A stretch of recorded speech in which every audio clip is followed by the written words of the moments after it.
an bɛ ɲɔgɔn sɔrɔ plateau kan ka kuma di Mali kalan kibaruyaw maa minnu bolo n'u da b'a la ka kuma di olu ma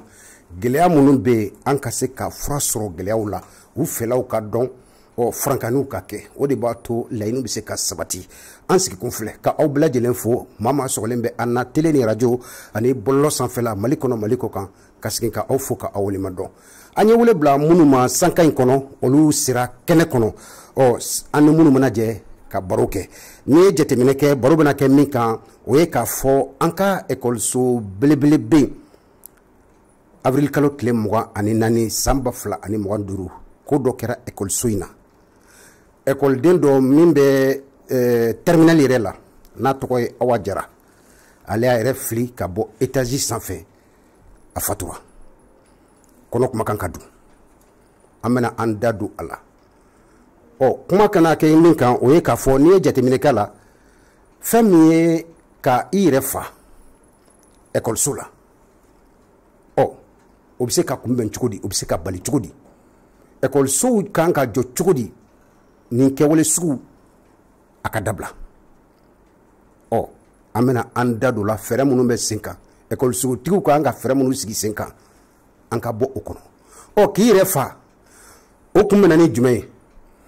mun de b'a to bunadamaden b'a a yɛrɛ faga dɔgɔtɔrɔw ka sɛgɛsɛgɛliw kɔnɔ ani denmansaw ka kɔlɔsiliw kɔnɔ ekɔli karamɔgɔw yɛrɛ fana ka kɔlɔsiliw kɔnɔ n'i ye nin kɔlɔsi den min na o kan ka kunbɛn cogo di a kan ka dɔn cogo di denw na nin ɲɔgɔnna wɛrɛ kana kɛ an bɛ dugawu don kɛ banbatɔ ye émission y'a dabɔkun tɛ fɛn wɛrɛ ye an kana se nin ɲɔgɔn wɛrɛ ma nin ɲɔgɔn wɛrɛ kana mɛn a ɲɔgɔn wɛrɛ kana ye o de y'a dabɔkun ye ekɔliden mansaw kala bɔ a kalama ekɔlisotigiw kala bɔ a kalama ekɔli karamɔgɔw kala bɔ a kalama n'a fɔra ka den wolo ka taa se fo nin yɔrɔ la terminal la o ka yɛrɛ faga ekɔliso la a gɛlɛyara dɛ an bɛ dugawu don kɛ furu ye an bɛna kuma o kan nin wagati in na an ye wele bila maa minnu ma olu sera kɛnɛ kɔnɔ ani minnu kan ka baro kɛ magale o ye Alassane Keita promoteur d'école complexe scolaire Cheikh Modibo Jara commune 4 Lafiabugu ale bɛ an bolo kɔrɔ dunan tɛ ale ye ma filanan o ye fɛn min ye monsieur Martin Ali Dambele promoteur d'une école privée Martin Ali Berté Martin Ali Berté promoteur d'une école privée an ye wele bila ale fana ma nin y'a siɲɛ gale an fɛ yan ma sabanan o ye fɛn min ye monsieur Sulemani Do Dambele psychologue clinicien en santé mentale an ye wele bila ale fana ma ani a ka jɛ ka baro kɛ ma sabanan kun ye fɛn min ye Sɛɲɛ Sankare an bɛ dugawu kɛ hali bi ala ka lafiya di ale de tun kan ka kɛ mandan ye mais a ma se kɛnɛ kɔnɔ faamuyali sɔrɔla maa minnu welela olu de filɛ nin ye sanka in kɔnɔ yanni o cɛ an ka plateau dibila baarakɛlaw bɛ yen Désiré Dako ale bɛ réalisation na madame Kulibali Bintu Napo a bɛ radio la Dramane Kone Dak Junior ale bɛ régie la ninnu de faralen bɛ an kan kumakan sɛnɛman ni jasɛnɛman ka se ka so an bɛ présentation kɛ an bɛ tila ka taa Désiré fan fɛ fɛn min ye sifin min yɛrɛ n'a y'a yɛrɛ fili a fililen ka bɔ étage sanfɛ ekɔliso tigilamɔgɔw u y'a ka saki f'u ye u taara sɔrɔ lɛtiri dɔ ba saki kɔnɔ a yɛrɛ de ye lɛtiri in sɛbɛn u taara bɔ lɛtiri in kan a ka saki kɔnɔ maɲumako kuma de b'a kɔnɔ lɛtiri in kɔnɔ kuma a ko ne ba ne b'i fɛ n b'a dɔn i fana bɛ n fɛ mais ne sɛgɛnna dɛ ne wololen tile kana bila bi la bana min bɛ ne la bana in a ye ne sɛgɛn n b'a dɔn i y'i se kɛ mais bi ne y'a kanu fɛn min ye i ka degun ani ne yɛrɛ fana ka degun ka fu siri a la o la n b'a ɲini fɛ denibaya la i ka yafa ne ma n fana yafari ma i ka dugawu kɛ n ye fɛn min ye lahara ye ala k'a sɔn sumani ye den ka lɛtiri filɛ min sɔrɔla a ka saki kɔnɔ kɛwale in kɛlen ekɔlisotigiw olu ye fɛn min ye académie d'enseignement rive gauche u ye lɛtiri sɛbɛn k'olu kunnafoniya a la académie d'enseignement rive gauche ale fana ma to ko in kɛrɛfɛ biribiri a wulila ka se ekɔliso in na ka taa se fure donni ma n'o ye suturali ye u bɛ kɛnɛ kan département académie ka taa se ekɔliso ani ekɔliso ekɔli karamɔgɔw ani furu yɛrɛ tɛɲɔgɔnw ana teriw u taara ka taa bila a ka so laban na ministre so a fana labɔlen a kunnafoniya in kalama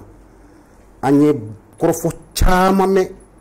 ko in kelen kelen kana bila bi la a kan o la olu ye bɔlɔlɔ sanfɛlaw ye kumakanw ye kunnafoni minnu bɛ an bolo an b'a di ayiwa wɛrɛ kana kɛ o ye an ka laɲini ye ka deli masaramani fɛ ala ka hinɛ ani fure bɛɛ lajɛlen na an bɛ taa Alassane Keita fan fɛ monsieur Keita kibaruya in c'est vraiment une nouvelle très triste an bɛ dɔw don kɛ fure ye fɔlɔ yanni an ka kuma di aw ma an bɛ tila ka na information minnu bɛ aw bolo yanni an ka système yɛrɛ ma o bɛ se ka kɛ jumɛn ye sori an b'i fo déjà la maintenant école ko Mali école ko la merci beaucoup donc an bɛ ala deli maintenant ala ka hinɛ taaba la ala ka da yɔrɔ suma ala ka fara silamɛ su ala k'an fama ɲɔgɔn na wɛrɛ ma voilà donc an bɛ se k'o fɔ o la donc maintenant n'an bɔr'o la donc an b'a lajɛ généralement an bɛ se ka nin éviter cogo min na société kɔnɔ surtout an ka question posant yɛrɛ kunna mun bɛ se ka na ni nin ye société kɔnɔ donc solution jumɛn bɛ yen an bɛ se ka mun apporter donc an bɛ se ka essayer ka kuma o kan ni ala sɔnna ma kibaruya tɛ yen fɔlɔ voilà donc kibaruya min bɛ yen surtout comme b'a f'i ɲɛna tuma bɛɛ an ka wariko musalakaw donc u ye privé u ye dɔw sarali daminɛ a la mais toujours c'est un peu lent donc u k'a lajɛ n'u sera ka caman k'a la examen bɛ ka se pour que an bɛ se k'an ka dépenses kɛ cogoya min na donc o kibaruyaw de bɛ yen quoi mais an y'a ye k'a fɔ ni wagati laban ninnu na fɛn min ye groupement ni AEPAM bɛɛ lajɛlen bɔra k'a lajɛrɛ kɛ fɛn min ye kunnafonidi ye ka kɛ tɔndenw nɛgɛkɔrɔla la aw ye kibaruya jumɛn sɔrɔ aw ka laɲini kɔnɔ sabula i yɛrɛ bɛ jɛkulu dɔ kɔnɔ i ye jɔn ɲɛmaa yɛrɛ fɛnɛ kibaruya mun sɔrɔla a kunna surtout c'était ka lettre ci fɛngɛ ministre de l'éducation ma ani ministre de l'économie maintenant pour que u k'a lajɛ vraiment u k'an ka degun lajɛ an y'an ka degun ɲɛf'u ɲɛna u k'a lajɛ vraiment grève ninnu man d'an ye an bɛ yɔrɔ min na jamana basigilen tɛ ten donc an bɛ ka muɲu toujours u ka côté la u k'a lajɛ u bɛ se ka vraiment u hakili to an na cogoya min na enseignants ka intérêt kama ekɔlidenw ka intérêt yɛrɛ kama ekɔli yɛrɛ basigi kama u k'a lajɛ u k'u hakili to an na u ka dɔw sarali daminɛ o kɔni y'a daminɛ a bɛ ka taa c'est un peu timide mais on souhaite que ça soit vraiment plus rapide que ça encore d'accord monsieur Berthe Martin Ali ça va bien amba denbaya bɛ di Tɔrɔsula amba nin ye siɲɛ fɔlɔ ye plateau kan effectivement wa i ye kɛnyɛrɛ ye école-sotigi ye welewelekan jumɛn b'i bolo ani kunnafoni jumɛn b'i bolo yan'an ka système kɔnɔna la c'est bien an bɛ dugawu kɛ bamatɔ ye ala ka ɲinɛ a la ala ka ɲinɛ an ka silamɛsu bɛɛ lajɛlen na nin cas min kɛla nin ye ko kura y'an fɛ farafinna surtout Mali yɛrɛ la an bɛ dugawu kɛ ala kana ni hakilina ye anw ma hakilina min b'a to nin cas ɲɔgɔnnaw kana kɛ parce que anw ma dege ninnu na nka ni ala sɔnna ma a tɛ kɛ ɲɛtaga fɛn ye jamana ɲɛmɔgɔ mana sensibilisation ni fɛn caman bila sen kan ni ala sɔnna ma ɲɔgɔnna wɛrɛw tɛ produit bilen d'accord information bɛ yen wa n'a information tɛ yen defu an ye a mɛn k'a fɔ ko a kɔni ale bɛna daminɛ doni sɔɔni fɛn min ye épreuve anticipée ye o yɛrɛ tɔ ye kunɲɔgɔn kelen ɲɔgɔnna ye jɔrɔna tɛ aw la bilasiralikan tɛ yen fɔlɔ bon an bɛ se k'a fɔ jɔrɔlan tɛ yen parce que an ye laɲini fɛn fɛn ta c'est vrai parce que cette année le cas était un cas particulier parce que ɲina mois ma dafa mais o bɛɛ n'a tɔ ta jamana ɲɛmɔgɔ ye an accompagner an ka baaraw taabolo la cogo min na walasa programme bɛ se ka achever cogo min na o kɔfɛ privé bɛɛ lajɛlen fana y'i yɛrɛ sacrifier ka se ka programme achever ka tila ka révision daminɛ surtout à la veille de cet examen donc o tɛmɛnen kɔfɛ ka bɛ épreuve anticipée bɛ daminɛ en tout cas Cap de Bamanan na du 15 ka yɛlɛ sanfɛ donc olu baaraw bɛ se ka ban yanni defu yɛrɛ don cɛ o tɔ yɛrɛ tile 5 ye ka ban o tɔ ye tile 5 ye épreuve anticipée fɛn min ye sport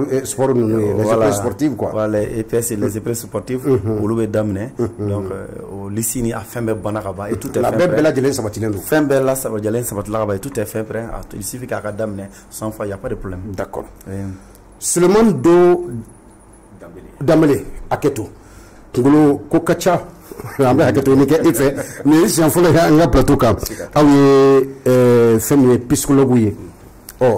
i mana kɛ cogo cogo i ye denmansa fana ye sabula ni a fɔra ko école ko ni den tɛ école la i balimaden b'a la walima i dɔgɔnin b'a la i kɔrɔmuso b'a la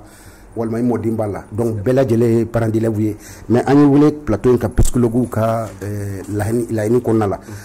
kibaruya bɛ i bolo Mali école ko kan min fana bɛ bilasirali bɔ walima somɔgɔ sanba bɔ yan'an ka don thème kɔnɔ. Tout à fait. Ok. Donc comme u y'a fɔ cogoya min na a bɛ bila kɛ ka ɲɛsin banbagatɔ ma donc a y'an kɔn kiti min na ala k'an bɛn nɔgɔya k'an bɛɛ lajɛlen kɔnɔ ni phénomène min kɛlen filɛ nin ye man ca an fɛ yan kosɛbɛ mais fɛn min don a bɛ ka commencer ka na mais kun b'a la d'accord i y'a faamuya ok o ye thème yɛrɛ ye voilà kibaruya dɔ bɛ yen fɔlɔ bon kibaruya min bɛ yen nɔ école de masaw la o ye laɲini ye examen bɛ se ka tɛmɛ ka ɲɛ cogoya min na denmisɛnninw bɛ se ka kalan kɛ cogoya min na ka se ka passer examen na a tɛmɛ ko ɲuman ni jamana ɲɛmɔgɔw bɛ se ka dɛmɛ min don école tigiw ninnu ma baara bɛ se ka nɔgɔya u bolo cogoya min na an ka laɲini kɔni y'o ye école ko la ka hakili jigin kɛ fɛn min ye Sulemani Do Dambele ale ye psychologue clinicien en santé mentale au centre de référence de Kati an b'i fo i ka wuli ka jɔ la yanni Kati a ka jan mais ka sila ni cɛ Mali ko don kalanko don ka aw bɛɛ lajɛlen fo ka aw walemadɔn an bɛ taa Désiré fan fɛ min kɛra avril kalo tile 24 a kɛra école-so belebele la fɛn min ye académie d'enseignement rive gauche en commune 1 o la aw ɲan bɛ ja min na nin wagati in na an bɛ hakɛto ɲini kɛ bɛɛ lajɛlen fɛ sifin min ni a ye a yɛrɛ fili ka bɔ étage sanfɛ n'a binna ale de ja filɛ nin kɛra avril kalo tile 24 a don kimi barika bonyana école-so kɔnɔ bɛɛ lajɛlen dabaliya banna école-sotigiw ani école-so ɲɛmaaw u girinna a kan ka taa téléphone clé don bolo bilala saki kɔnɔ ka sigi kɔnɔ lajɛ o y'a sɔrɔ sifin yɛrɛ a ye sɛbɛnni dɔ kɛ ka bila sigi kɔnɔ sɛbɛnni kumakan min b'a kɔnɔ a y'a ɲɛsin a woloba de ma a ko ne ba n bɛ yafa ɲini fɛ i ka yafa ne ma ne yafari ma denibaya la i ye n kanu i se bɛɛ kɛ ne ye mais bana min bɛ ne kan ne ye tɔn dɛ o n'a ta o ta fo ka taa ne se san 19 la i y'i jɔ ka ne furakɛ mais bana in a ma ban degun bɛ ne kan bi o la i ka degun dɔ ka se ka bɔ a la denibaya kama ne yafari ma bi n y'a ɲini masa Ramani fɛ a ka yafa ne fana ma e ka degun ne bɛna fu siri a la dɔ ka bɔ a la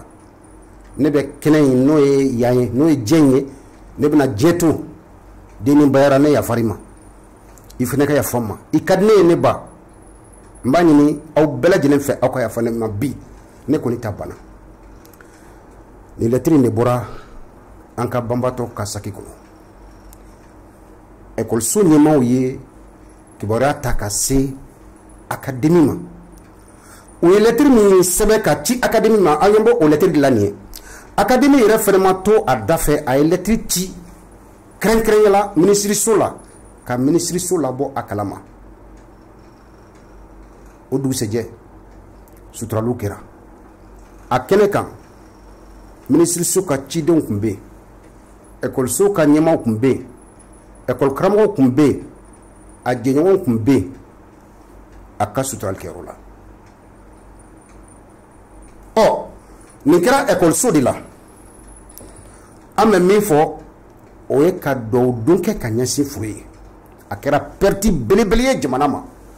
a kɛra perte ye a mansaw ma a kɛra perte ye jamana ma a kɛra perte ye ale yɛrɛ ma mun de bɛ an se nin kɔnɔ an sigikun filɛ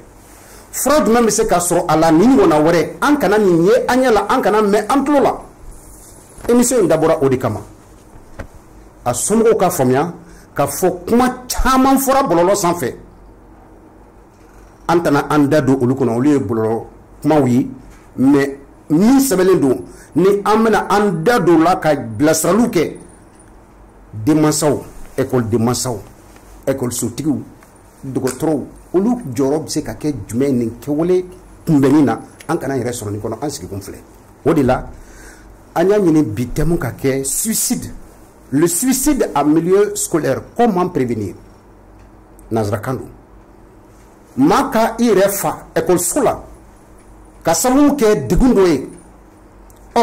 yanni a ka se yɛrɛ faga yɔrɔ ma mun kan ka kɛ mun de kan ka dɔn den yɛrɛ la mansaw kan ka mun fɔ école karamɔgɔw ye école karamɔgɔ n'a ma fɔ o kan ka dɔn cogo di an sigikun filɛ n balimaw an bɛ dugawu don kɛ furu ye ani silamɛsu bɛɛ lajɛlen bilasiralikanw don an k'a bila o minɛn kɔnɔ faamuyali ka ɲi ka sɔrɔ a la an bɛ taa Sulemani Do Dambele fan fɛ ale ye psychologue clinicien en santé mentale au CICREF de Kati an ye wele bila a ma Monsieur Dambele ni fɛn min ye k'i yɛrɛ fa yɛrɛ fa yɛrɛ fɔlɔ mun don ni ci ka kuma na merci yɛrɛ fa n'i y'a ye maa bɛ n'i yɛrɛ fa o ye kɛwale ye maa min bɛ saya yɛrɛ laɲini ka kɛwale kɛ min bɛ se ka i nin bɔ i bɔnɛ i nin na ka saya lase i yɛrɛ ma a bɛ fɔ o ma o ye suicide ye kɛwale caman bɛ se k'o yira ka saya lase k'a ɲini k'a si yɛrɛ ma ni kɔni ye ɲininkali min bɛ kɛ o la sisan munna mɔgɔ bɛ saya laɲini k'a se i yɛrɛ ma ɲininkaliw don an bɛ minnu jaabi émission nata kɔnɔna na d'accord ok monsieur Alassane Berté Keita pas hakɛto i bɛ hakɛto bi kunkolo sufalen don monsieur Keita k'i yɛrɛ fa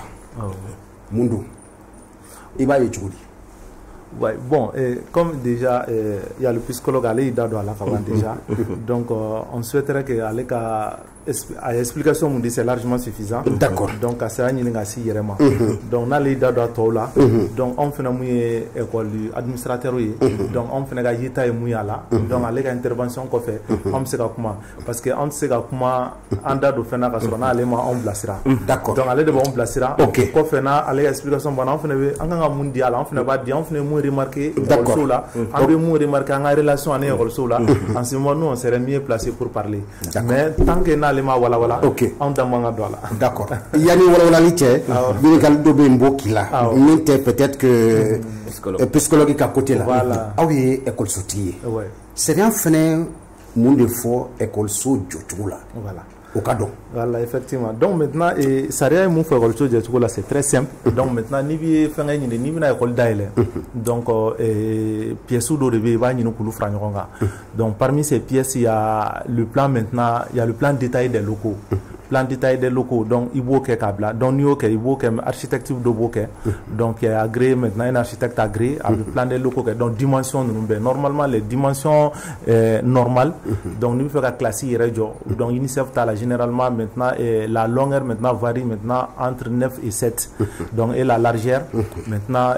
5 et 7 maintenant 5 et 7 voilà effectivement donc nous que 600 donc il y a plan bec kana ni plan ke kana donc directement il y soumet académie là ni secondaire ni secondaire do ou bien ni fondamental do il y a soumet cap là donc ni papier nous sort donc ou bien il y a soumet académie là donc on fait va à traiter ou va blagata gouvernorat là donc le gouvernement nous le faisons ou le faisons dossier traité folon ou le dossier blagata urbanisme là donc le doit faut va à carrément c'est un cas école d'aile à plan fléné au cas est-ce qu'il y a plan avec normes respecté est-ce que n'a plan munke conséquences va bien conséquences là donc urbanisme on fait vous déplacer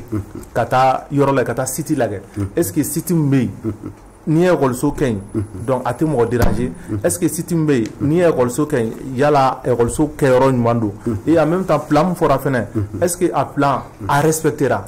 donc urbanisme on va vérifier donc ni plan respectera au moins on na respecter maintenant et famille fait quoi donc maintenant généralement comme on fait généralement normalement ça ne doit pas dépasser 3 étages maximum donc il y a chalé d'après les renseignements qu'on a reçus donc urbanisme on va faut 6 ans voilà il y a dossier à quand ni se ka école ni se ka école nous lui question donc on lui au avis favorable d'accord ka dossier là c'est notre gouvernorat maintenant sur ka faire dima maintenant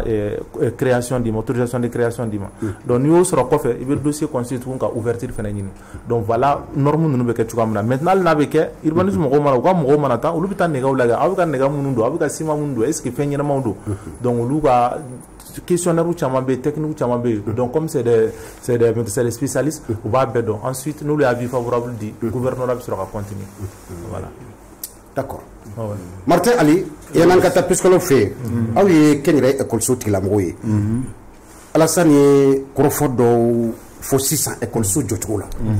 mais ambe école so chama yi ka fo ou te d'abord école so kama mais mɔgɔw b'a ta ka villaw yɛlɛma ka kɛ école ye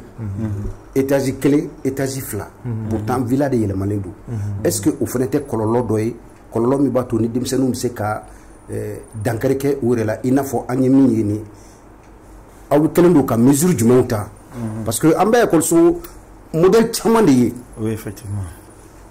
Donc, c'est bien. Il va sauver d'autres constructions. Ou que mes chats, donc, on a beau on va modifier la location et bon, ni et mesures sécuritaires jatemne. Il va sauver aération problème là. C'est-à-dire, il n'a pas hiérarchie bola ka fochumina. Dimension mais variée, la longueur de 7 à 9. Bon, ni so modifié tout il va sauver. O so classé largeur ni longueur. Voilà. Il va sauver ni so modifié tout il va sauver à do boyante au bo. Bon, maintenant il va sauver à la fin boyante au bo. Il va sauver jamana ko fien dota kan na toma aération parce que mo bi demandeur de que salle konnana donc amé dobe fiem na dobabla dobe fiem na dobabla donc maintenant ni fien te bo kenamala la cadeau suffisamment aération fenêtre kan ka fenêtre belebele oui ani l'orientation des fenêtres il a fallu acheter photo na ni y plan bon natra urbanisme ça natra gouverneur nous a blata urbanisme là on le fenêtre dimension là ani à orientation parce en réalité fenêtre manga orienté kata et nyegen ou couleur konna dola donc avec fien doli anticiper ou na nyechile no nyegen mais avec fien toxique yana ka do demzonuka donc maintenant toujours étudier que y nyengalim que na fo modification mais que na pseke kololoy donc o do na parce que ambe école so tigi chama de école so joli ville ama d'abord école so kama mais on va transformer ka école so yi conséquence be a chamana ania so ay dimanche facile normal so ayra son problème na jo donc ouais passage go problème parce que problème est roni et ba école so tigi do be o be villa ta ka école so yi mais au fur et à mesure que année ou bekata jama be chaya jusqu'à ce que ou beta premier étage là pourtant ni sous-bassement jetemine e ba e ka fo o ma bo ama d'abord doka fra adia ka malgré tout ba ke risque la wa oui risque ba ala oronna la sani bina bâtiment jo et que ibna ka R+2 au fondation dosage au fin forlo alliance ibna ka école c'est animla ka chiso au R+2 fondation au colono ina fo ibna ka école c'est tout comme maintenant mais mi modification ni a modifier na ma norme soro o a kololo doy donc ani aération ko o de ça ka modification kololo mais ni be second jo c'est ça dans la salle na R+2 jo ingénieur technicien de B on le va faire d'accord pour une telle qualité de terre parce que du colo naturel tikili donc il faut que ni profondeur akala ni chemin akala ni ka ta dosité donc au lobby na no mesurer mais il mana iga étage so modifier chogo problème c'est akala au problème no bisa nous problème d'espace de passage d'aération donc au delà problème quand il y a pas de modification monsieur le président ambetay fonfé anda sera sifina kam mbora ka refli ka bo étage sanfé ko sebe awa jarado sibe sata ani konoto abe école so blebele la commune 1 kono ere ka jateminɛw la aw ka kalan ni aw ka expérience la mun de b'a to bunadamaden i bɛ i yɛrɛ fa o ɲininkali diyara n ye kosɛbɛ yani n ka o ɲininkali jaabi ni sunguru in k'a yɛrɛ faga ekɔliso la ça interpelle les parents d'élèves. Mais ça met l'accent sur quelque chose. Le rôle du psychologue dans notre société. Femido, psychologue joro est mouillé dans la société qu'on a. Parce que phénomène Femido a développé le nazaro de filles au Kosabe. Il suffit pas de hakila, mais ta psychologue consulté, on va te traiter de fou. Alors que on n'a pas besoin d'être fou pour aller voir un psychologue. Mais ce phénomène met l'accent sur quelque chose. Rares sont les établissements scolaires au Mali, psychologues Bemouna. Alors que dans les établissements scolaires, il faut des psychologues, qu'on appelle les psychologues scolaires. Au Luka Baremi, quand démissionne Kolosi, démissionne Mounoumbe Digonkon, Kalan Ketouga fait, qui peuvent avoir des difficultés d'apprentissage, qui peuvent avoir des difficultés de s'adapter au milieu scolaire, qui vont avoir des difficultés de s'adapter à leurs camarades. Donc, nous, on a béni, puisque l'on béni, avec un baraye koloshi, démissionne koloshi, i bɛ taa sɔrɔ école maître yɛrɛ bɛ se k'a ye classe kɔnɔ ni écoleden kɛcogoya man diya a bɛ wuli a bɛ se psychologue ma a b'a ɲɛfɔ a ye o y'a ye ni psychologue bɛ yen mais c'est un phénomène qui n'existe pas au Mali. Rares sont les établissements scolaires et psychologues seront écoles mina. Min kelen filɛ nin ye a ka ca Ala fɛ ni psychologue tun bɛ nin école la a tun bɛ se ka kɛ sababu ye ka lakɔlɔsili kɛ parce que yɛrɛ faga tɛ na ten maa tɛ wuli yɔrɔnin kelen k'i yɛrɛ faga étape dɔw de b'a la hakilina de bɛ na miirina de bɛ na miirina mana bange a tigi la kosɛbɛ a bɛ sɔrɔ ka na ce qu'on appelle le passage à l'acte mais a tɛ na ten donc depuis ni miirinaw bɛ ka fara ɲɔgɔn kan n'a tigi suivelen don i bɛ taa sɔrɔ a kɛrɛfɛmɔgɔw bɛ sɔmi k'a dɔn nin tigi yɛlɛma donnen don nin kɛcogoya yɛrɛ la fɛn dɔ bɛ yen mais min bɛ na ni yɛrɛ faga ye ɲininkali bɛ yen yɛrɛ faga bɛ na i bɛ taa sɔrɔ mɔgɔw ka kisaw tɛ kelen ye problème hami dɔ bɛ dɔ la haju dɔ bɛ dɔ la gɛlɛya dɔ bɛ dɔ kan i bɛ taa sɔrɔ a ma cogoya sɔrɔ a la ale bɛna cogoya kelen min sɔrɔ ale bolo n ka n yɛrɛ faga o de bɛ nin problème ban ça c'est o de hakilina de b'a tigi la o hakilina de bɛ n'a tigi la solution min bɛ ne ka gɛlɛya la o ye n ka n faga ye a bɛ se ka kɛ gɛlɛya b'a kan mais a ma fɛɛrɛ sɔrɔ a la o ma fɛɛrɛ sɔrɔ a la donc yɛrɛ faga de bɛ na o de y'a solution finale ye a b'a ɲini k'a yɛrɛ faga problème ka ban n'a ye sifinaka in ka bataki jateminɛ yan'a ka fɔ a ye bataki dɔ sɛbɛn a ye dɔ sɛbɛn bataki in kɔnɔ a ko ne yɛrɛ faga i ka se ka lafiya musokɔrɔba sɛgɛnna a la musokɔrɔba sɛgɛnna ale bolo musokɔrɔba ka lafiya bɛ sɔrɔ cogo di ale fana ka lafiya bɛ sɔrɔ cogo di ale k'i yɛrɛ faga n'a y'i yɛrɛ faga a bɛɛ bɛ ban donc le rôle du psychologue ɲɛci an ka société kɔnɔ ni fɛn in b'o waliya dɔ yira maaw k'u hakili to a la kosɛbɛ a nafa ka bon fɔlɔ fɛn minnu don a tun tɛ ye an fɛ yan i tun bɛ maa ye k'i yɛrɛ faga a tun man ca kosɛbɛ an b'a ye maa bɛ juru don a yɛrɛ la k'a yɛrɛ la mais sababu dɔ tun bɛ nin an b'a ye nin wagatiw la pɔn fɔlɔ ni pɔn sabanan maa bɛ yɛrɛ fili jiw la a cɛyalen don kosɛbɛ mais a sayaw kɔfɛ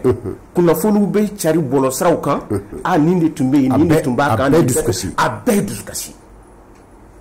donc mɔgɔ dun hakili la ko ni n bɛ taa psychologue fɛ yen i bɛ taa sɔrɔ fa de b'i la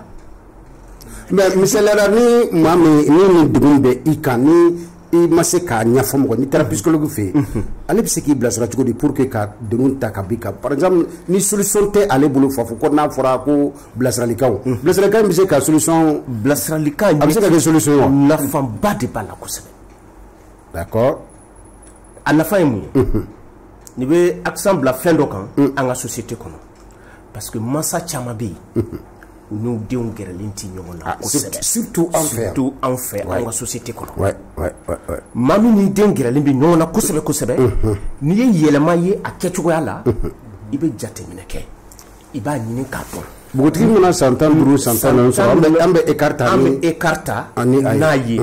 mais n'i ma gɛrɛ a tigi la i t'a dɔn ko yɛrɛ faga ko bɛ nin tigi kɔnɔ sinon maa min gɛrɛlen b'a la yan'a tigi k'a yɛrɛ faga i b'a dɔn yɛrɛ faga miirina bɛ nin kunna parce que a bɛ sin dɔw kɛ fɛn dɔw bɛ yen nɔ minnu bɛ kɛ jateminɛ na mɔgɔ minnu b'a dɔn i b'a dɔn nin bɛ fɛ k'a yɛrɛ faga mais n'i ma gɛrɛ a tigi la i t'a dɔn mais sisan gɛlɛya min filɛ nin kan il suffisait juste psychologue tun bɛ école la psychologue yɛrɛ tun b'a jateminɛ ou bien a tɔɲɔgɔnw u b'a jateminɛ parce que a caman i b'a sɔrɔ kɛwale dɔw bɛ yen a tigi bɛ min kɛ i bɛ taa sɔrɔ a tun bɛ teriya sira minnu tun bɛ yen a b'olu bɛɛ tigɛ kelen kelen c'est ce qu'on appelle le repli sur soi la personne a b'i détaché ka bɔ mɔgɔ tɔw la i bɛ taa sɔrɔ école la a tigi isolelen don a b'a kelen na a tɛ gɛrɛ maa na hali ni maa y'a ɲini k'i bɛ gɛrɛ a la k'a jira a la anw bɛɛ ye kelen ye a tɛ sɔn sira fɛn o fɛn bɛ na ni o tigɛli ye a b'o kɛwale de kɛ bon hali n'a fana bɛ so kɔnɔ o kelen fana don du kɔnɔna na o kelen don i bɛ taa sɔrɔ mɔgɔ minnu bɛ gɛrɛ a la k'a réconforter k'a jira a la i ye n den ye ou bien an bɛɛ de ye kelen ye a b'o sira ninnu tigɛ mais n'i y'o kɛwale dɔn ye i b'a dɔn fɛn dɔ bɛ yen nin tigi kun kan a tɛ ka min fɔ mais a caman bɛ kɛ problème de ye le seul fait ka taa psychologue fɛ yen psychologue k'i sigi le fait d'avoir un entretien avec le psychologue ka sigi ka kuma problème mana k'i da la cogo o cogo n'i ye maa sɔrɔ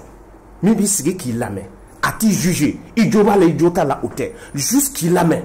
ça soulage. D'accord. Ça soulage. Maa fana bɛ yen n'i y'a tigi ta k'a lamɛn k'a ye kuma tɛ se ka nin dilan kɛwalew fana bɛ yen minnu bɛ se ka kɛ psychologie kɔnɔna na a domaines ka ca minnu fana ka baara ye pour que ka se ka nin tigi ta en charge, c'est ce qu'on appelle la prise en charge, k'a ta k'a furakɛ k'a kɔlɔsi fo ka na ni hakilina ninnu yɛrɛ fo ka hakilina ninnu bɔ a kunna. I y'a faamuya. Voilà o y'an ka société kɔnɔna ye mais a man ɲi ka bali maa na parce que n'i ye a kɔsala in jateminɛ maa dama dama minnu y'u yɛrɛ fili ka jigin troisième point na point ninnu kan premier point deuxième point k'u yɛrɛ faga phénomène de don a bɛ ka développer an ka société la fo an ka solution de ɲini a la joona et cette solution la première solution ça passe par les psychologues, le rôle des psychologues. Il faut que les psychologues jouent leur rôle dans la société. A ka dɔn psychologue métier ye mun ye psychologue ka baara ye mun ye domaine tɛ yen nɔ psychologue tɛ se ka évoluer min na. École wo, dɔgɔtɔrɔso wo, tribunal kunda wo, charia kunda wo, forces armées de sécurité wo, psychologue ɲɛci bɛ nin bɛɛ la a psychologue bɛ yen mais a tɛ yen. D'accord. Monsieur Keita, explication ye a bɛ aw minnu ye kɛ n yɛrɛ ye écolesotigiw ye sinon a bɛ Mali école interpellé en un mot parce que n'i ye jateminɛ k'a la ni gɛlɛya bɛ écoleden kan misaliya ni psychologue bɛ écoleso min na ni ka sugu sera à ma, ça peut aider l'enfant. Est-ce qu'il n'est pas temps aujourd'hui, psychologue fene ou jɔyɔrɔ ka ye an ka écoleso kɔnɔ comme un prof de maths, comme un prof de philo, comme un prof de français, pour que des situations comme ça, olu ka éviter. Est-ce que jɔyɔrɔ man kan ka ye olu fene la? Et puis ɲininkali filanan fene, denmisɛnninw gɛrɛnen bɛ maître dɔw la, u ka problème caman bɛ du kɔnɔna la. Denmisɛnninw b'a ɲɛfɔ maître ye wagati dɔw la. Bon, certains trouvent aussi que la familiarité entre élèves et enseignants n'est pas aussi chose normale. Et ka yeta nin kɔrɔfɔli na jumɛn ye? Voilà, sur min fɔ i ka question na donc surtout comme a y'a fɔ cogoya min na psychologue jɔyɔrɔba de bɛ école la en réalité donc il est temps que vraiment malgré que a tɛ école voilà malgré parce que moi a tɛ école la dɛ non a tɛ école la maintenant surtout le problème même c'est quoi le temps change. Fɔlɔ denmisɛnninw ni sisan denmisɛnninw tɛ kelen ye sisan génération ni fɔlɔ génération tɛ kelen maintenant sisan problème ni fɔlɔ problème tɛ kelen donc de telle sorte que an bɛ yɔrɔ min na normalement dans toute école maintenant que ça soit privé ou public il doit y avoir un psychologue. C'est l'État même qui doit normalement exiger ça. Parce que n'a ma exigé, n'a ma qu'est-ce qu'à exiger l'école tenake. Donc ça doit être fait. Donc maintenant, nous devons faire déjà, sinon, même une fois, une école privée de là, université privée de là, un jour maintenant, elle est venue me dire que qu'il y a quelqu'un, chez les chrétiens, on veut trop de femmes. C'est une école chrétienne. Si tu as un problème, quand il faut qu'il y ait un problème, si tu as des problèmes, que ce soit dans la famille, exactement. Moi, j'ai trouvé que c'est très pertinent parce que je me suis dit que surtout, le problème, c'est quoi? C'est une école chrétienne. C'est une école chrétienne. Généralement, chez les chrétiens, ça se trouve. À l'histoire chrétienne, on fait très souvent. Parce qu'elle, maintenant, elle est dans une université maintenant chrétienne. Donc, il y a un problème boudala. Donc, moi je lui ai dit que moi c'est très bien, c'est une bonne chose. Donc parce que le problème c'est non c'est qu'à faire donc là grelo là donc traitement vous savez à soulager surtout surtout ni et il y a un phénomène que les parents négligent beaucoup et surtout dans la société, c'est-à-dire que ambedon se remet souvent antedon marachugo distancé maintenant surtout le problème c'est quoi et nos parents les parents de la les parents d'enfants surtout maintenant ne connaissent pas maintenant les enfants ou te demsonu ka fonctionnement sinon ni problème ni fenga voilà et ne rep c'est ka moi d'après mes expériences maintenant il y a la crise d'adolescence qui est là vous savez c'est âgé d'homme parce que déjà l'inkera secondaire de là c'est pas surprenant parce que c'est en ce moment que la crise d'adolescence commence. La crise d'adolescence généralement elle commence à partir maintenant de 12 ans jusqu'à 19 ans.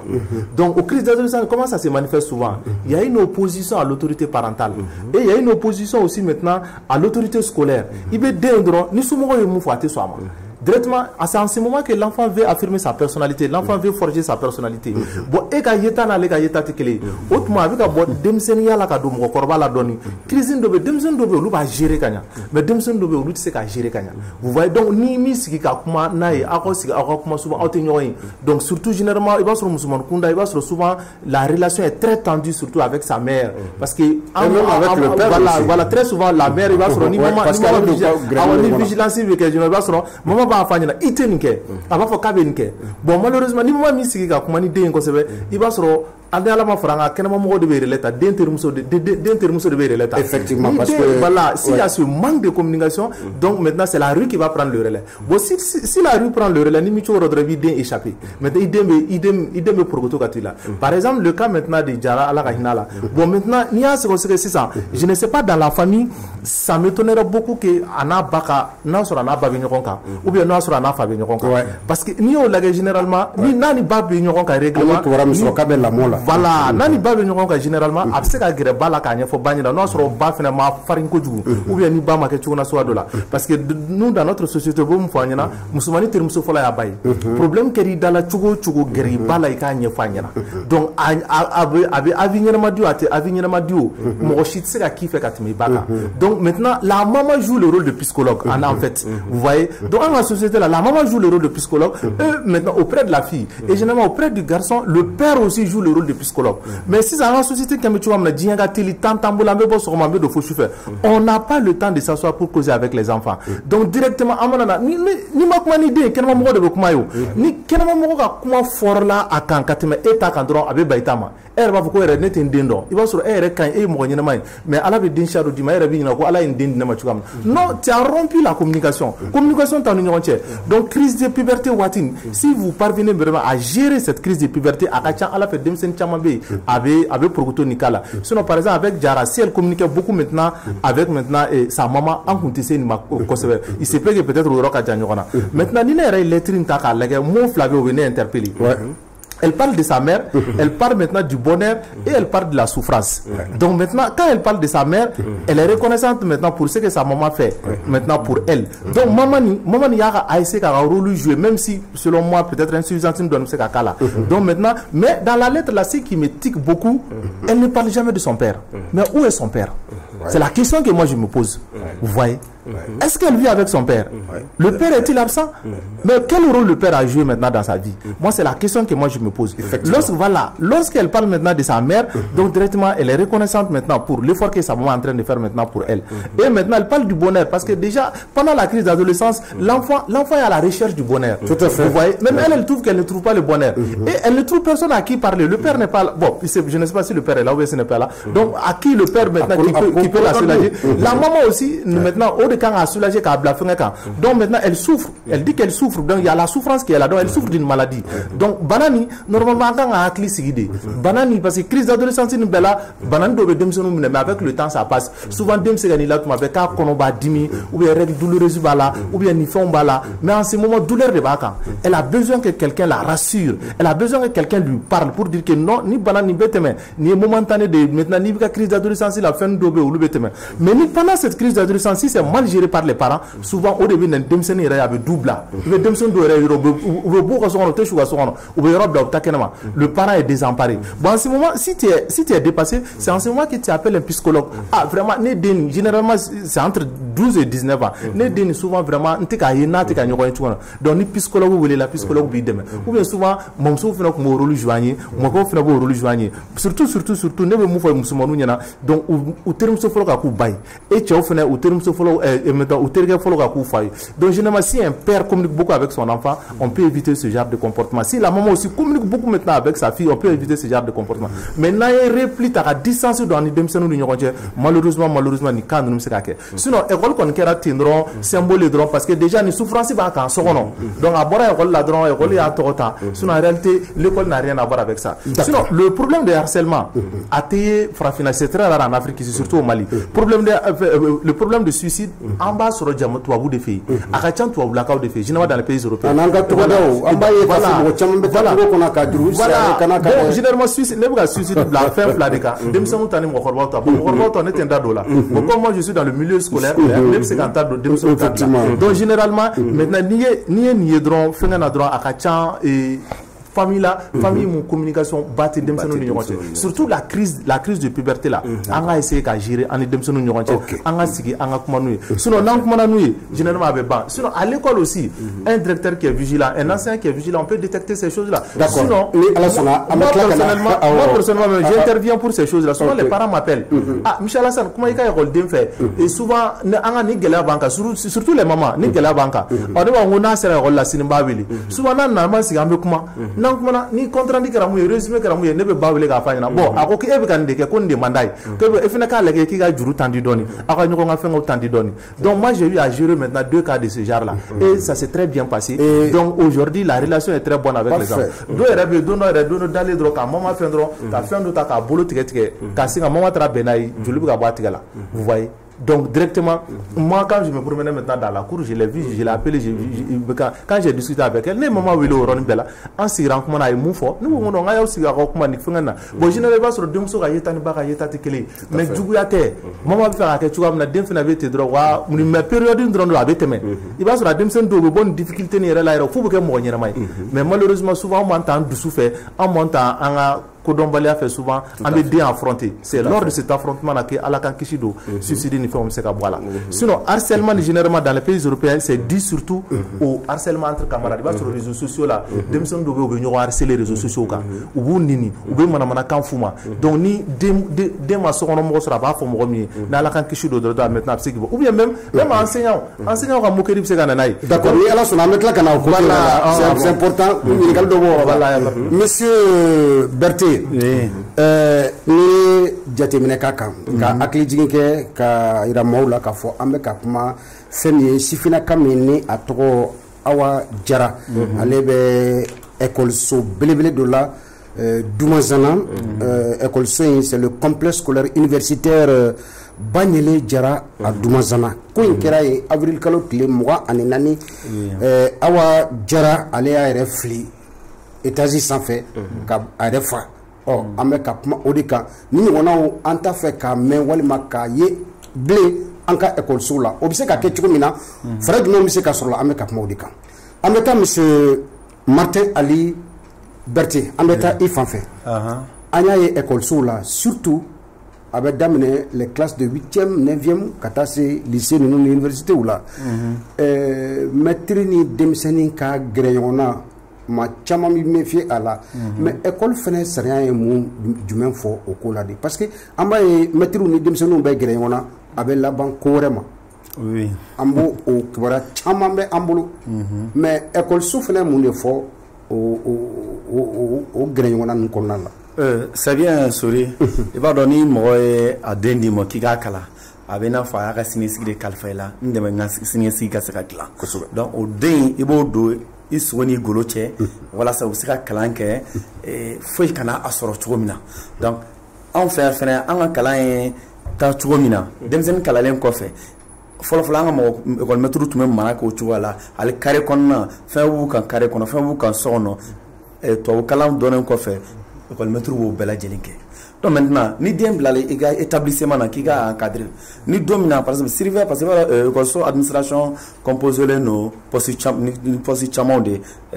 proviseur bɛ yen yɔrɔ dɔ la directeur bɛ yen surveillant bɛ yen directeur des études bɛ yen donc maintenant ni surveillant ka rôle de fɛn misɛnnin caman ye donc maintenant ni surveillant y'a ye don min na k'a fɔ vraiment ni den a tɛ a golo la a bɛ se ka baro dɔ kɛ n'a ye k'a sɔrɔ a ma gɛrɛ ɲɔgɔn na parce que i ye gɛrɛ ɲɔgɔn na min fɔ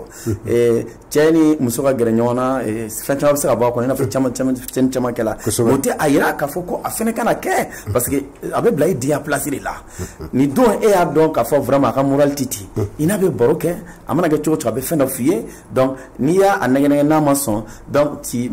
maintenant tu peux appeler ses parents k'a fɔ vraiment a ma fɛn karama sina ka ko la misala sisan yɛrɛ faga dɔw bɛ se ka na a bɛ se k'an ma dɔn mɛn mais yɛrɛ faga dɔw bɛ se ka na malola bana bɛ se ka kɛ denmisɛnnin dɔ la i n'a fɔ kirikirimasiyɛn n'a benna a ɲɔgɔnnaw cɛ la n'a wulila quand il se rend compte k'a fɔ vraiment ni de ye ne sɔrɔ ɲɔgɔnnaw cɛ la n daji bɔra mɔgɔw nana kori n kan a bɛ maloya n'i ma diya dɔw bɛ tile 2 tile 3 bila ka sɔrɔ o tɛ na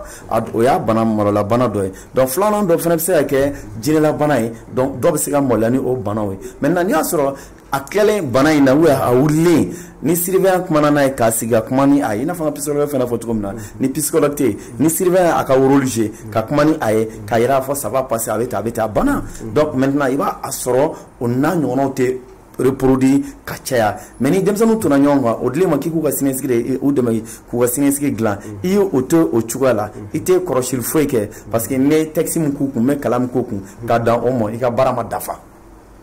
D'accord. Oh, mais an fana ka tabiyaw la ni an ka taabolo jateminɛ n'an taara ni o siraw ye lisansi kan ka kɛ école karamɔgɔ ni a ka écoleden cɛ wagati dɔ la mais ni gɛrɛɲɔgɔnna nana bonya min yɛrɛ min ni o kan ka ta ka da i kan o fana bɛ bɔ yen. Oui, gɛrɛɲɔgɔnna bɛna de s'il y a une situation à décanter. Ni situation dɔ bɛ yen e ye min kɔlɔsi a la. mais an bɛ mɛtiriw ye u bɛ sigarati mi ko minɛ écoledenw na. n bɛ se o yɔrɔ la sisan. est ce que o gɛrɛɲɔgɔnna ninnu. olu kuma ye c'est vrai que an bɛ da don olu yɔrɔ la sisan misaliya sisan e ye den ye cɛ fara muso kan comportement dɔw la qui est inhabituel ou min man ɲi i y'a faamuya n'i y'a wele a bɛ se ka sigi côté dɔ la i bɛ sigi côté dɔ la i b'a fɔ dis-moi parce que ni si tu t'es fait assister a bɛ se ka bɛ mɔgɔ la ka gundo fɔ donc maintenant de lui à toi i b'a fɔ a bɛ tan a bɛ ɲɛfɔli k'i ye o mais o t'a yɛrɛ fɔ a ka gɛrɛ ɲɔgɔn na position dɔ la donc o ye mɔgɔlankolon di bon maintenant i nana ni yɔrɔ min ni o ye cigarette ko ni fɛn ko ye école ko de ko kalan hali crédit kalan ani mara école de ye an ka kalan kɛ ni ka mara kɛ bɛɛ ka kan ka d'abord oui d'abord i bɛ ka cigarette ko kuma min fɔ cigarette yɛrɛ n'a ka di a man ka min ale école so alentour la écoleden fara maître kan kuma tɛ k'a fɔ k'i k'a fɔ k'i sama cigarette ou ka cigarette mɔsɔn dɔ la donc les promoteurs doivent s'assumer de ce côté c'est-à-dire c'est quoi ni i sɔmina ko maître ou maître écoleden bila ka taa cigarette san a bila mise en garde la avertissement wɛrɛ tɛ yen n'a m'a dabila i b'a labila parce que n'a bɛ ka waliden ça c'est en tant que promoteur ou directeur en tant que promoteur d'accord et directeur souvent parce qu'il y a des promoteurs directeurs mais a bɛ dépend école so ka sommet de la mɔgɔ min bɛ a sanfɛ sur administration kɔnɔ n'i ye fɛn dɔ ye i n'a fɔ n'a ɲɔgɔn na donc o mise en pied direct de parce que fɔ mun na a b'a dɔn a man ka kɛ mun na b'a kɛ d'accord donc o ye o côté ka tila ka fara i n'a fɔ sisan cɛ kan dɔ bɛ yen ça c'est des trucs de délinquants olu si man ka tɛmɛ écoleden ni cɛ tɛnɛgɛ bɛ na bi dɛ voilà di tɛ kun dɛ mais est ce que école karamɔgɔ kan k'o sugu demander olu si man ka kɛ parce que mɔgɔ min bɛ yen n'a b'a confier i la ni service sugu demander la est ce que a tɛ jɔ i la non a bɛ jɔ i la ani e ye o écoleden e m'a fɔ ko l'enseignant doit être galant i b'i siri parce que e bɛ ka mɔgɔ min kalan fo a ka nege e fɛnɛ don dɔ la ma nɔfɛ don dɔ yɛrɛ ka kɛ misi ɲɔgɔnna ye bon a kan ka kɛ e ɲɔgɔnna e bɛ ka cigarette dili a fɛ o kɔrɔ ale bɛ k'a yɛrɛ faga ka kalan kɛ ka kɛ mɔgɔ min ɲɔgɔnna cogoya t'o yɛrɛ bolo est ce que a b'a yɛrɛ faga bilen donc a tɛna yɛrɛ faga donc olu si man ɲi. ok monsieur voilà monsieur ne fɔ ka mun fɔ vous savez l'enseignant sisan de n'importe qui est enseignant aujourd'hui c'est le problème même c'est à ce niveau là sinon l'enseignant était un modèle dans la société et je pense que l'enseignant demeure toujours un modèle dans la société mais bi mɔgɔ caman de kɛra enseignant parce que ma baara sɔrɔ e bɛ ka comportement min fɔ te nɛgɛ bɛ na bi cigarette nɛgɛ bɛ na ou bien ka fɛn o de bɛ na n'o ye parce que il y a pas cette moralité là ils sont enseignants seulement par besoin ils ne sont pas enseignants par vocation par amour sinon gɛrɛɲɔgɔnya kojugu an denmisɛnninw ɲɔgɔn enseignant ni écoleden ɲɔgɔn cɛ moi je ne vois pas de problème dans ça ni éducation bɛ yen ni mara bɛ yen parce que a bɛ se ka kɛ den bɛna a kɔnɔ ko f'i ɲɛna ah moi j'ai tel problème mais n'i ye distance dɔ garder ni denmisɛnninw cɛ tu trouves que l'enfant souffre l'enfant ne va jamais t'en parler n'a ye e yɛrɛ ye a bɛ siran e ɲɛ donc comment l'enfant va t'en parler souvent denmisɛnnin dɔw yɛrɛ bɛ gɛrɛ la u b'u ka problème f'i ɲɛna i fana i hakilina ye mun ye i b'a f'u ɲɛna o ye chemin caman ye mais lorsque maintenant e yɛrɛ e tɛ modèle toi tu n'es même pas un modèle aux yeux de l'enseignant mais aux yeux de l'enfant donc cigarette di yan dɛ nin fɛn ka na manamanakan fɔ la denmisɛnninw ɲɛna o tɛ modèle dɔw e bɛ enseignement dévalorisé do sinon autrefois l'enseignant était un modèle dans la société l'enseignant demeure toujours un modèle dans la société mais malheureusement aujourd'hui n'importe qui est enseignant o de bɛ na ni comportement de ok monsieur Dambélé an bɛ taa i fan fɛ ok ni denmisɛnnin ye est ce que cliniquement jate dɔ bɛ se ka boli kɔlɔsi dɔ bɛ se k'a ye den na k'a fɔ n'aw ma nin den kɔlɔsi a bɛ k'a yɛrɛ sata ye est-ce que psychologue bɛ se k'o dɔn den na k'a sɔrɔ a ma kuma n'a ye o signe ye jumɛnw ye a y'aw yɛrɛ kɔlɔsi denmisɛnnin nin na a bɛ se k'a kɛ sababu ye ka dankara a yɛrɛ la walima k'a kungo lase mɔgɔ wɛrɛ ma psychologue b'o dɔn cogo di den na a signe bɛ yen et avant juste de répondre à cette question je fais un petit rebond sur ce que monsieur Keita a bien dit. C'est-à-dire que la gestion de la crise de l'adolescence, la puberté chez l'enfant, parents donnent à gérer en général avec un problème. Et c'est en ce moment où certains parents vont à l'affrontement, surtout si c'est des filles. Ah, mais parents, c'est-à-dire que c'est un moment où le parent doit être plus à l'écoute. Essayer de comprendre l'enfant, comprendre que cette période c'est juste pour un bout de temps, mais après la personne va revenir. Il y a famille. Mais parents doivent préférer qu'à ta opposition là. Bon, ni ta opposition là, tu vas perdre ta fille ou ton enfant à jamais parce que dentine il l'a meublé. Est-ce qu'il y a famille? Bon, comme nous me savons dans suicide ou là, il t'a sur en général à il t'a sur la personne montre en général que c'est à cause de sa maman, des souffrances qu'elle est en train de subir avec sa maman que je vais me suicider et je vais me tuer pour que vous ayez la paix. Donc souvent ça entraîne cela. Mais problème si la crise de l'adolescence est très bien gérée, est bien comprise par nos parents, parce qu'on fait un autre famille, mais chez les Européens plus, et ils comprennent cet état de fait, comprennent que bon, l'enfant doit commencer la crise de l'adolescence à tel moment. Bon, à Kewali, à Ketchoué, à Kedjoué, je dois être plus à l'écoute, je dois être beaucoup plus compréhensif. Ou là, à va gérer de telle sorte que l'enfant puisse revenir. Ça, c'était un point très important qu'il a signalé et c'est très intéressant. Nous ne sommes pas à l'écoute des enfants au moment de la puberté de l'adolescence en ta famille. Alors que période Mindo, c'est le moment de changement. Période fin dollar étape dollar habita étape dollar abisa ka yele sababu ye ka yelemani yere don aka magnifiant yere trabo donc au wakati la anko la mais il faut s'approcher, il faut les comprendre. Mais ce n'est pas le cas chez nous. Mais ça s'explique, mais au coffre c'est ça non terminons au coffre ay fin do fonofo comme sungunga les bataki qu'on a bataki mibla ko fin sabaya ka attention attirer. Elle parle de sa mère, elle parle du bonheur, elle parle de la souffrance. Mais anta do abisa ka fin do sunguina gela do tumba ka abisa ka bana do tumba la bana mi do c'est un truc mental comme ça là. Voilà. Dépression mentale. Dépression, voilà. Bon, en général, ni suicide recta, la dépression mentale est la cause de la plupart de ces suicides-là, mais pas le seul facteur. C'est-à-dire que d'accord. Ok, d'accord. Très rapidement. Si Nimbe, mon besseka jatemene kemina, qu'on n'intiginama kolosilige ne me fait qu'à RFA. Il y a dans un premier temps, il y a le repli sur soi. Atigibi ma bo fin cham, ma bo mogola, ategrema, là il t'a sur un nitare école sola, il t'a keleni de soro. En général, nitare école le mogo soro, frafra le mignon, mais la personne se replie sur soi-même, ategrema mogola, ateklunga ke mogo fait fouille. En même temps, il t'a sur un dobeno, qu'un centre d'intérêt be changer. Il t'a sur Mugombe, volontaire, gada ou tigre, clunet, gadaï, elle abo fait abo pecho. Il t'a sur abenani, il y a le trouble de, on appelle la trouble de l'alimentation ou le trouble du sommeil. Vous savez qu'il t'a sur adobe ou te sunoko kosabe. Ou bien, ou be gelea soro, dumuniko fanfait. Soit il t'a sur un truc, sunoko togamina, do de fala sunoka, abida abu sunoka, te wilfien. Donc, ou bien, nani yelema, adota be sunoko, gelea bula, adota bo, ou sunoko fokanda mateme. Donc, fana ka dumuniko beti. Il t'a sur, na suga be dola, ou be dumuniko, me fin donc encore le, ou be tema beka. Adota ou be bandumina. D'autres absaka koui mais d'autres ayo luta ya contraire o dumuni ke kutu OK ya famia aussi comment du fo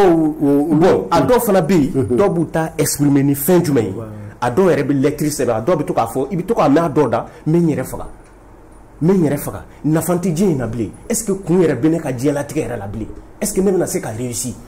Donc c'est des expressions que la personne utilise avec des expressions indirectes et nous des états d'offre d'autres est-ce que ne retenir fa djilatika de bena nay dépression est djilatika mana satigmatika era bolo djilatika men kan solution tala Fouatala, ça y a froid. D'accord. Donc la personne va vers ce signe-là. C'est vraiment c'est dommage parce que le c'est tellement intéressant. Et beaucoup de choses. D'accord, Makalaba en quelques secondes avant que tourner ta Makalaba Mimbe. an bɛ denmansaw école maître école sotigiw k'u ka attention attirer de mettre l'accent sur le rôle de la surveillance des enfants u ka kɔlɔsili kɛ n'u ye yɛlɛmani ye min kɛcogo la comportement na u ka ta de ne pas négliger. Les parents d'élèves aussi doivent jouer un très grand rôle. C'est-à-dire que d'être à l'écoute des enfants. Il faut les écouter, il faut les comprendre, il faut chercher à comprendre qu'est-ce que ces enfants veulent. Et nous, Farla Nyonkan, donc essayer d'entraîner le phénomène des psychologues là dans les établissements scolaires, ça peut être un facteur. Et c'est là, c'est l'État qui doit mettre l'accent là-dessus. Que l'État, Djamanaka, école sauté, non, psychologue termine, un psychologue scolaire. Donc, ils vont le faire. Comme un prof de maths. Comme un prof de maths. Donc, nous, il y a sur le don là, monsieur avec le cours là, psychologue baissé dans la classe qu'on a habitué, il observe les enfants. Le comportement, ceux qui ont des difficultés d'apprentissage, c'est le psychologue de gérer ces cas-là. Très bien. Mais il n'y en a pas. D'accord. Monsieur Martin à liberté, Makalaban Kabo Djimekoinkono. D'accord. Parce que tu m'as dit qu'à fond, mais on dit en tant que. D'accord. Les mini privé fait. Yani État ka o akila nuta. Privé par exemple ça comme work order. Privé dans l'observatoire faranyonga ka psychologue kelenta. Psychologue to ka turuche ka baro keke. Effectivement, on dit psychologue ça la fin de chaque mois. Avec yala ko so ka baro keke ne ko. Idée do. Idée do. Donc maintenant, en tout me frami fena fois si tu là des massa musomo ko kuma ni des massa de Kakmanou Doué. Entre école des blancs là. Mais école des blancs système ya soro. Avant faire banana. Folo ni kuma ni demso na ma to la. De banana tu me demso na ba bere gain parce que waro ku dabe flekeli là. Parce que banana ba do ko ba ne tu me dem conseil. Tout à fait. Folo tabia là. D'accord. Bon entre école des blancs fait là, anya so to bu fene ka barawe. Mais mona o me ka bama. Donc c'est que ame chamantela ma ke bon anga folo tay, ama ken to buta nous sommes au milieu, on devait quand même tienne ban. D'accord. Monsieur Kissa. Voilà. Donc bon, malheureusement moi j'avais beaucoup à dire. Parce que déjà l'expérience que j'ai auprès des enfants, les relations que j'ai avec les enfants, c'est extrêmement familial. Mais surtout, même si on faut parents d'enfants, parents d'élèves, surtout, on va communiquer avec des enfants, on va faire un backup, on va barama. Alni est fait un backup sur Dien Barala, ni ma dénuma sur, ni maintenant ni taradum n'a pas bédi la. Muso de massa ou quoi ou du sous black ref ou nous dimso kakuma. Des fois, on fait au cas là où nous dingo kakuma, nous dimso kakuma. Beka kuma ni nyoy. Donc maintenant, et dimso mani termso kaka bay denche termso kaka fay. Uka jauka kuma ni maso kuma kama kare kono mogo de bata ni kare kono mogo yata ni ala ma fareka dembe ga drogu talaye abe sokono na bla ni ala ma fareka ala kan kishi munkera surtout suicide abe nanay donc anga siga nga kuma demsono ni problème ba faire anga siga nga fo akima yala l'autorité là c'est-à-dire que la force là ça ne résout rien aujourd'hui parce que génération est mana et surtout ni comme ça émission d'organiser crise d'adolescence pour que certains parents puissent comprendre les enfants ça c'est très intéressant c'est un très bon thème. Voilà, sona amana hagli jirabo kaka. Tout à fait. Wuli tina dama monsieur le psychologue. Ok. Kaira ula kafo wakati kuri anana choko wakati ni smara kadi amma nyama sofe wakati na choko ambe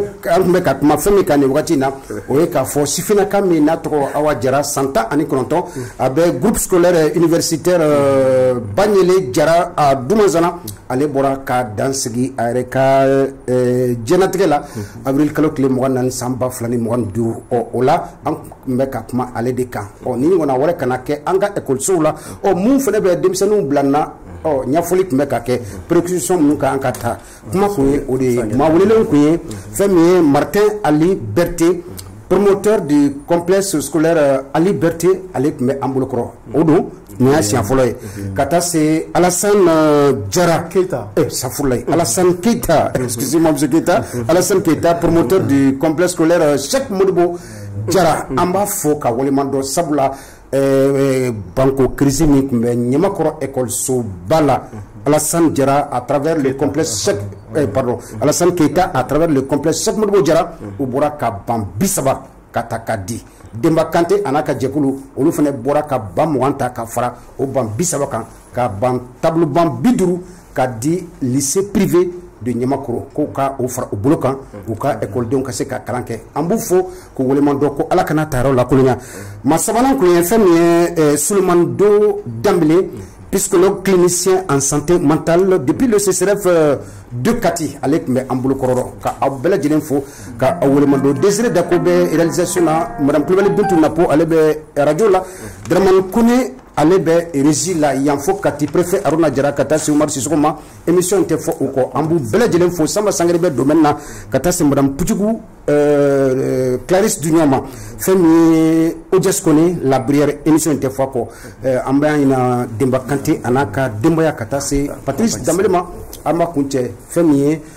les établissements La Rousse depuis Ségou Mamadou Sissoko a n'a ka cɛdenw